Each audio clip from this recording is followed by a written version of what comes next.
Hello my lovely student, this is Mansi. Welcome back to the channel. Now we are going to start with the examples of this chapter. So circle chapter के example start कर रहे हैं. But before that, अगर आपने अभी तक one shot book नहीं ली, please go and buy that book. आपके लिए बहुत helpful है, बहुत extra questions और सब चीज़ें आपको उसमें मिल जाएंगी. If you have this book तो आपको और कोई चीज़ लेने की ज़रूरत नहीं है. So नीचे description में आपको link मिल जाएगा, वहाँ से आप purchase कर सकते हो. So example number 1. Prove that in two concentric circles, the chord of the larger circle which touches the smaller circle is bisected at the point of contact. तो पहले हम यहाँ पे बना लेते हैं. मान लो ये मेरा सेंटर हो गया एंड अब इस सेंटर से मैं दो सर्कल्स बना लेती हूँ. कंसेंट्रिक सर्कल्स क्या होता है बच्चे? कंसेंट्रिक सर्कल का मतलब होता है सेम सेंटर से बने हुए सर्कल्स. तो जैसे ये सेंटर है, यहाँ से मैंने ऐसे किया, ये एक सर्कल बना, इसी सेंटर से मैंने दूसरा सर्कल बना दिया. तो अब इन दोनों सर्कल्स का जो सेंटर है वो कॉमन है. सो इसको बोलते हैं हम कंसेंट्रिक सर्कल्स. ठीक है. अब क्या कहा गया है, हमें प्रूव करना है कि दो कंसेंट्रिक सर्कल्स हैं. The chord of the larger circle, बड़े वाले सर्कल की जो कॉर्ड है, जरा एक कॉर्ड बना देते हैं इस बड़े वाले सर्कल की. सो इस सर्कल की मान लो यहाँ से मैं कॉर्ड बना रही हूँ और वो कॉर्ड इस तरीके से बनानी है आपको, which touches the smaller circle. Smaller circle को टच करिए. जैसे मैंने एक और, पहले तो इसको रुक जाओ, डॉटेड लाइन से नहीं, ऐसे बनाते हैं. अब ये एक कॉर्ड बनाई है मैंने बड़े सर्कल की, जो छोटे सर्कल को एक पॉइंट पे टच करती हुई जा रही है. आपको क्या प्रूव करना है कि smaller circle is bisected at the point of contact. अब यहाँ पे हमें प्रूव करना है कि ये जो है ना, ये बाइसेक्ट हो रही है. मैं ज़रा नेमिंग करती हूँ. पहले इसको कॉर्ड को दे देते हैं नाम ए बी, सेंटर तो हमारा ओ ही लेते हैं हम, ये पी. तो हमें प्रूफ क्या करना है, यहाँ पे हमें ये प्रूफ करना है बेटा कि ये जो आपका ओ पी है ना, ये इसने ए बी को बाइसेक्ट किया है. बाइसेक्ट करने का मतलब है दो इक्वल पार्ट में डिवाइड करना, या A P equal to P B. ये हमें प्रूफ करना है कि इसने इसको बाइसेक्ट किया और ये दो इक्वल पार्ट्स में कट हो गई. अब जरा फिर से एक बार क्वेश्चन पढ़ो. Prove that in two concentric circles, दो कंसेंट्रिक सर्कल बना लिए, the chord of the larger circle, बड़े जो सर्कल की कॉर्ड है, which touches the smaller circle is bisected at the point of contact. तो यहाँ पे समझना क्या है कि जो बड़ा वाला सर्कल है उसकी कॉर्ड देखा जाए तो क्या वो छोटे वाले सर्कल की टेंजेंट नहीं हुई? क्योंकि छोटे वाले सर्कल को अगर आप देखो, सो यहाँ पे ये इसको एक पॉइंट पे टच करती हुई जा रही है. तो ये छोटे वाले सर्कल की तो टेंजेंट हुई ना बच्चे. एंड हमें पता है अगर ये टेंजेंट है और ये छोटे वाले सर्कल की रेडियस है तो ये क्या होगा?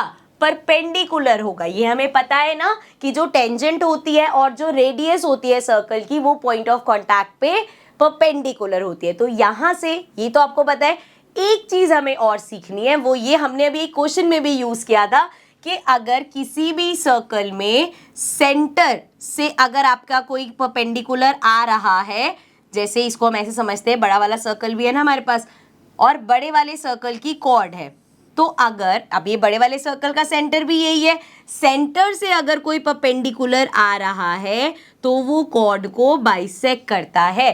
तो इस फिगर में हम इसको ऐसे ही समझेंगे कि ये तो पता चल गया ये परपेंडिकुलर है, तो हम ये मानेंगे. अब बड़े वाले सर्कल को देखो सिर्फ कि बड़े वाले सर्कल का सेंटर ये है, तो सेंटर से जो परपेंडिकुलर आता है वो कॉर्ड को बाइसेक्ट करता है.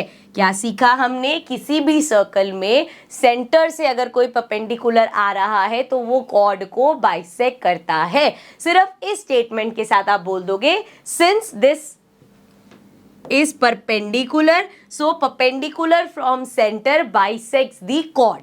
ठीक है, समझ में आया बच्चे? यही इसका रीजन होगा, यही इसका प्रूफ होगा. ठीक है, अब चलते हैं अपने, और इस चीज को हम आगे क्वेश्चन में यूज करेंगे तो ध्यान रखनी है ये बात. ठीक है, सो अभी के लिए चलते हैं अपने नेक्स्ट क्वेश्चन पे. Example number 2 says two tangents TP and TQ are drawn to a circle with center O from an external point T. Prove that angle PTQ equals to twice of angle OPQ. अब angles कौन से है वो तभी पता चलेगा जब हम इसकी फिगर बनाएंगे. तो एक सर्कल बनाते हैं सबसे पहले. ठीक है, ये सर्कल है एंड बोला है एक्सटर्नल पॉइंट T है, तो यहाँ पे एक एक्सटर्नल पॉइंट ले लेते हैं. इस तरफ ये ले लिया मैंने एक्सटर्नल पॉइंट टी. अब बोला है इस टी पॉइंट से दो टेंजेंट्स जा रही हैं. ठीक है भाई, टेंजेंट्स भी निकाल देते हैं. इस पॉइंट से एक टेंजेंट मान लो यहाँ टच कर रही है सर्कल को, और दूसरी मान लेते हैं ऐसे टच कर रही है सर्कल को. ठीक है भाई, क्लियर, यहाँ तक कोई दिक्कत नहीं। और किस किस पॉइंट पे टच करिए, टीपी और टीक्यू। तो ये मान लो टीपी हो गया और ये क्यू हो गया। ठीक है, अब सेंटर क्या है इस सर्कल का? सेंटर है ओ। अब देखो प्रूफ क्या करना है हमें, that P T Q, so P T Q मतलब ये एंगल जो है इक्वल है twice of O P Q. So ये तो ज्वाइन करना पड़ेगा, ओ पी और क्यू, यही एंगल बन रहा है ना भाई जिसकी वो बात कर रहे हैं, ओ पी क्यू मतलब इस एंगल का। अब जरा देखो यहाँ पे ऐसा लगेगा भाई इनका तो कोई लिंक ही नहीं है दूर दूर तक। इस एंगल को आपको प्रूफ करना है कि वो ट्वाइस है इसके। मतलब सिंपल वर्ड्स में अगर मैं बोलूँ तो अगर ये एंगल x है तो ये एंगल 2x होना चाहिए, ये प्रूफ करना है। तो क्या प्रूफ करना है यहाँ पे हमें? We have to prove basically कि इफ वो एंगल x है तो पी टी क्यू हमारा angle P T Q equal है 2x के, ये हमें प्रूफ करना है। ठीक है, ये ज़्यादा इजी है समझना कि अगर ये x है तो ये इसका डबल होगा, ये हमें प्रूफ करना है। ठीक है, अब ज़रा देखो भाई ये कैसे करेंगे। अब अगर मैं फिर से वही बात बोलूँगी, क्वेश्चन बहुत सिंपल है।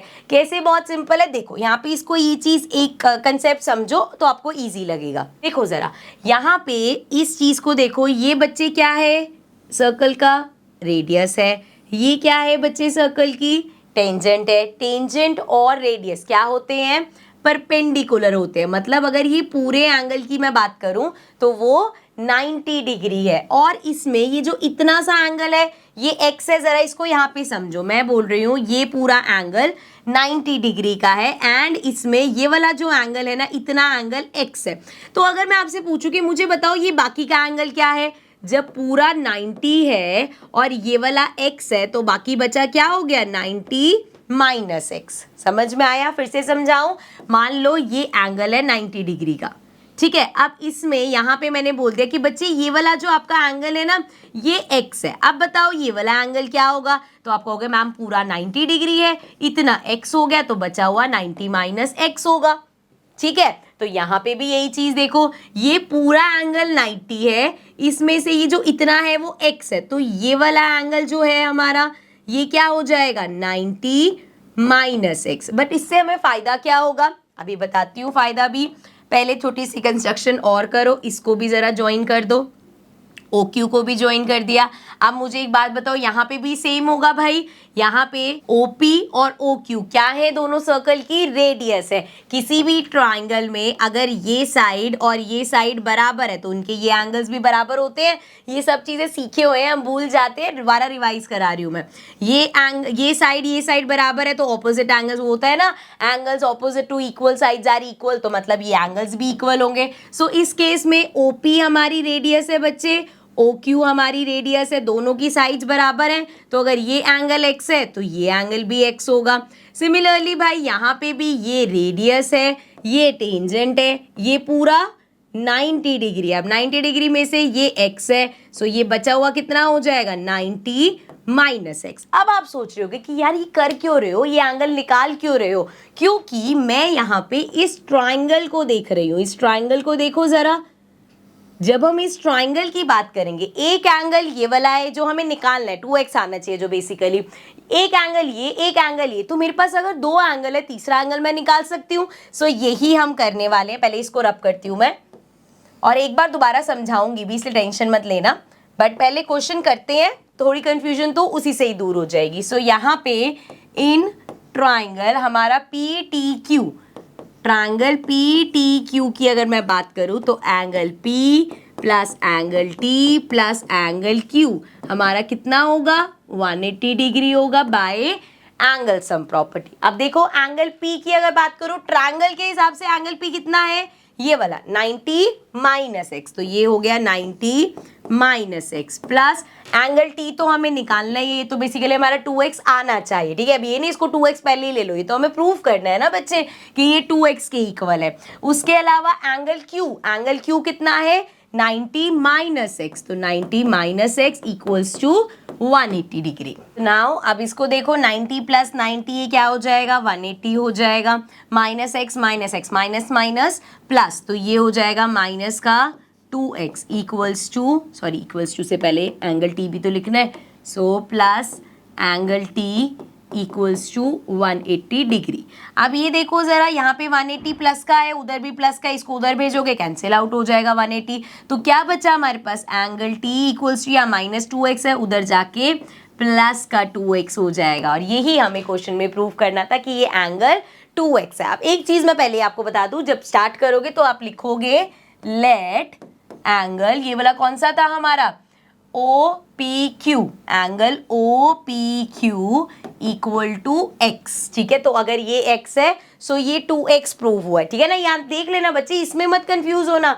देखो एंगल PTQ क्या है, PTQ आपने निकाला है 2x, तो अब आप कहोगे मैम ये ट्वाइस ऑफ x कैसे, ये जब x है तो ये इक्वल हुआ ना ट्वाइस ऑफ x के, ठीक है। इसमें मत कंफ्यूज होना यार, ये तो बड़ा सिंपल सा है कि अगर ये x है और ये इसका डबल है तो वो ट्वाइस ऑफ x होना चाहिए, ठीक है, 2x होना चाहिए। आई होप समझ में आया बेटा। आई नो देखने में देखो कितनी छोटी सी कैलकुलेशन है, बट यहाँ पे जो छोटी छोटी चीजें हमने समझी है ना वो बहुत जरूरी है। अगर नहीं समझ आया प्लीज एक बार जाओ वीडियो को दोबारा देखो, आई कैन गारंटी यू समझ में आ जाएगा। एंड ये क्वेश्चन बहुत इंपॉर्टेंट है बच्चे, मैंने जब प्रैप सीरीज कराया था उसमें हमने PYQs डिस्कस करे थे, तो ये क्वेश्चन 2-3 बार रिपीटेड क्वेश्चन था। तो this is a very important question, समझना कंसेप्ट ज्यादा जरूरी है। जैसी कंसेप्ट समझोगे तो सॉल्यूशन इसका बहुत सिंपल है, ठीक है। चलो अब चलते हैं अपने नेक्स्ट क्वेश्चन पे, question number 3। Now example number 3, थोड़ा सा अगेन बहुत सारी चीजें नई नई सीखने मिलेंगी। क्वेश्चन लगेगा अरे बड़ा मुश्किल है, पहले ही सोच ला अरे बहुत सिंपल क्वेश्चन है, ऐसे सोच के चलोगे तो ईजी लगेगा, ठीक है। पहले ही मैंने डिस्क्लेमर दे दिया कि जिनको नहीं भी मुश्किल लग रहा होगा उनको पता चल जाएगा इस क्वेश्चन में कुछ तो है। चलो स्टार्ट करते हैं। PQ is chord of length 8 centimetre. So ये जो PQ है यहाँ से यहाँ तक, ये है हमारी पूरी 8 सेंटीमीटर, ठीक है। Of circle of radius 5 centimetre, और इस सर्कल की जो रेडियस है वो हमारी 5 सेंटीमीटर है। The tangents at P and Q intersect at point T। सो यहाँ से जो ये टेंजेंट है ये हमारी, और यहाँ से ये जो टेंजेंट है ये एक एक्सटर्नल पॉइंट T पे मिल रही है, ठीक है। अब हमें बोला क्या है, find the length of TP। तो हमें यहाँ पे इस TP को फाइंड करना है, ठीक है। इसको x लेट कर लेते हैं, ठीक है। Let TP equals to x। अब कुछ छोटे छोटे कंसेप्ट्स हैं जो यहीं पे ही समझते हुए चलेंगे ताकि जब क्वेश्चन कर रहे हो तो इजी लगे। जैसे कि आपको ये पूरी PQ दे रखी है, ठीक है। फिगर को जरा जूम कर लेते हैं।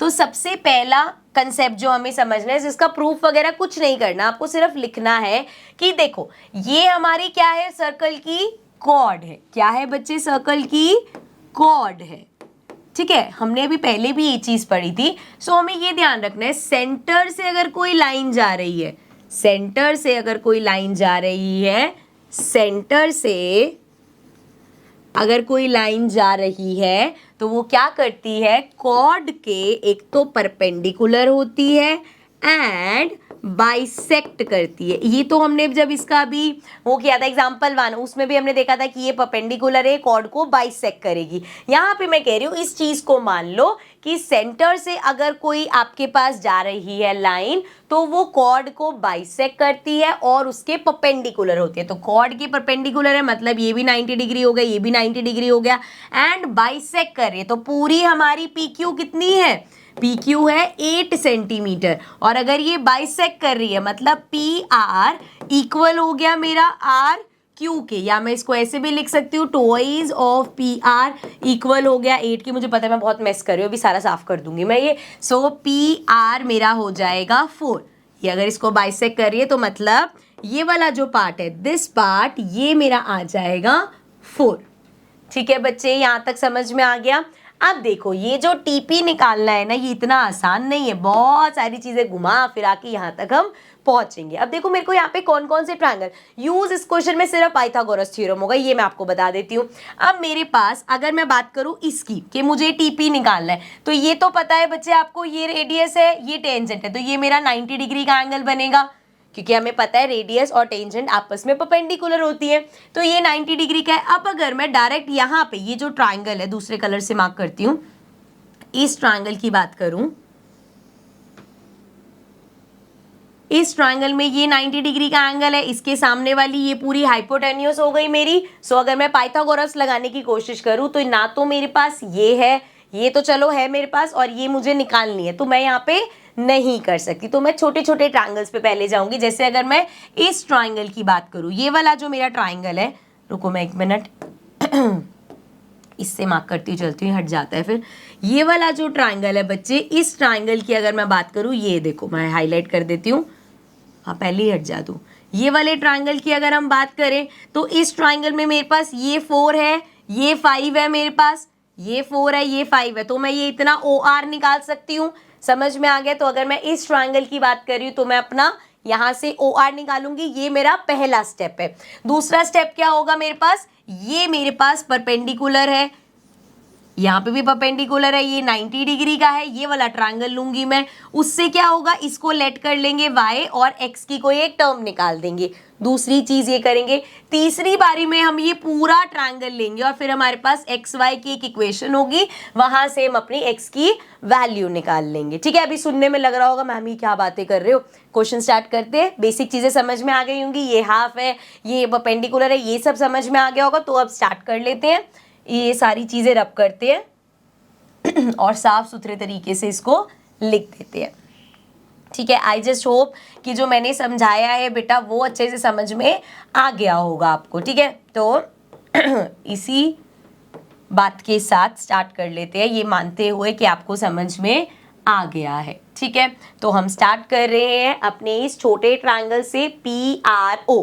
सो कहाँ से स्टार्ट कर रहे हैं बच्चे हम, इन ट्रायंगल, छोटा वाला triangle PRO। So in triangle PRO, इस ट्रायंगल की अगर मैं बात करूं, सो यहाँ पे ये 90 डिग्री का है, उसके सामने वाली हाइपोटेन्यूज हो गई, मतलब PO का स्क्वायर, हाइपोटेन्यूज का स्क्वायर इक्वल होगा, बेस देख लो क्या है, OR।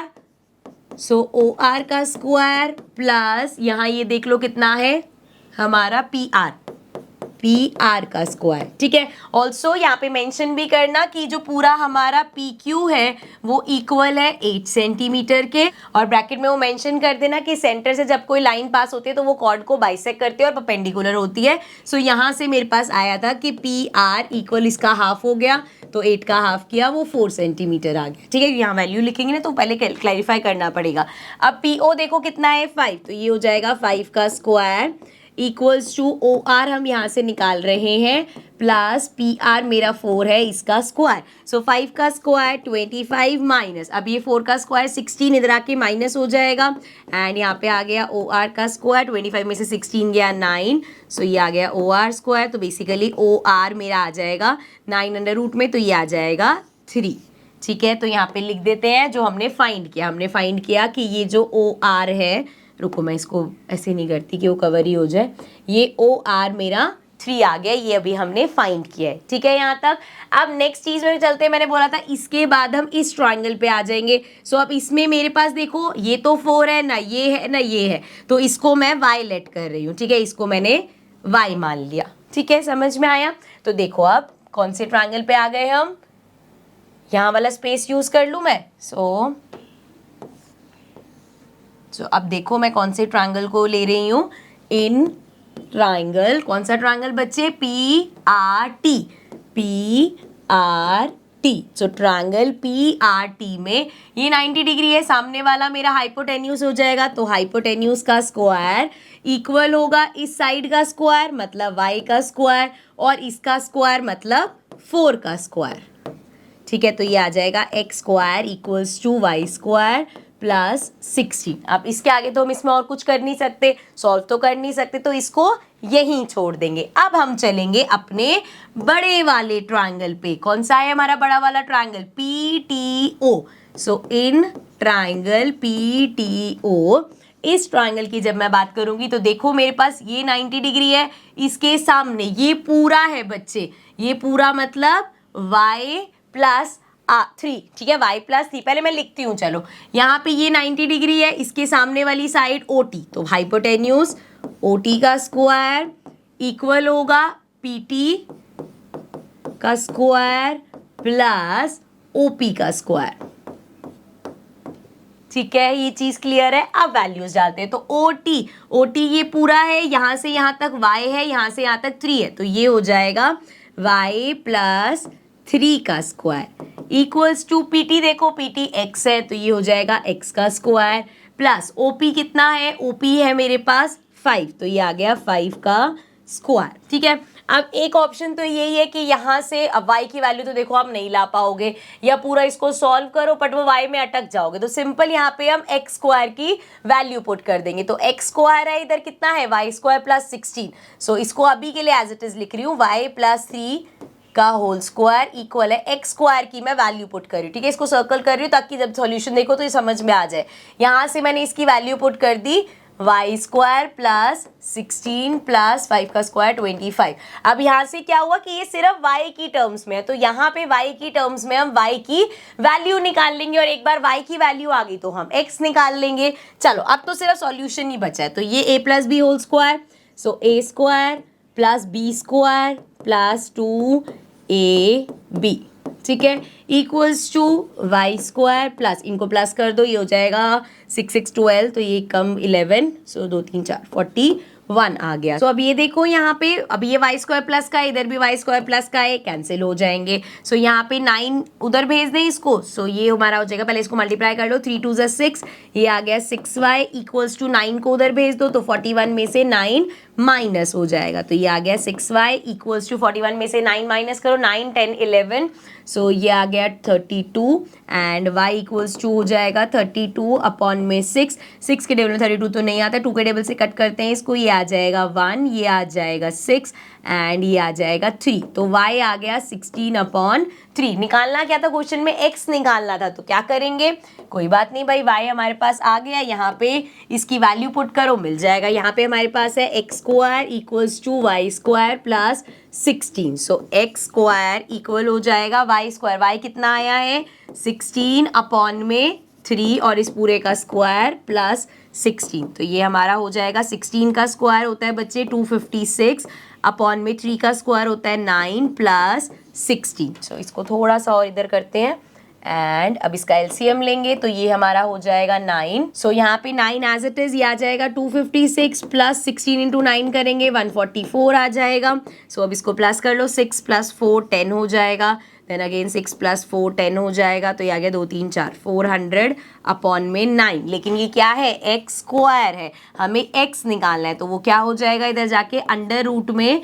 400 अपॉन 9 आ जाएगा। अब देखो ज़रा, 400 किसका स्क्वायर होता है, 20 का स्क्वायर होता है, 9 किसका स्क्वायर होता है, 3 का स्क्वायर होता है, तो ये आ गया 20 अपॉन 3, तो हमारी x की वैल्यू आ गई 20 अपॉन 3। देखो ज़रा, यही हमें निकालना था, हमें क्या निकालना था क्वेश्चन में, हमें pt निकालना था, कहाँ ये रहा, tp फाइंड करना था, इसको हमने x लिया था और x की वैल्यू अभी हमने निकाल दी 20 अपॉन 3।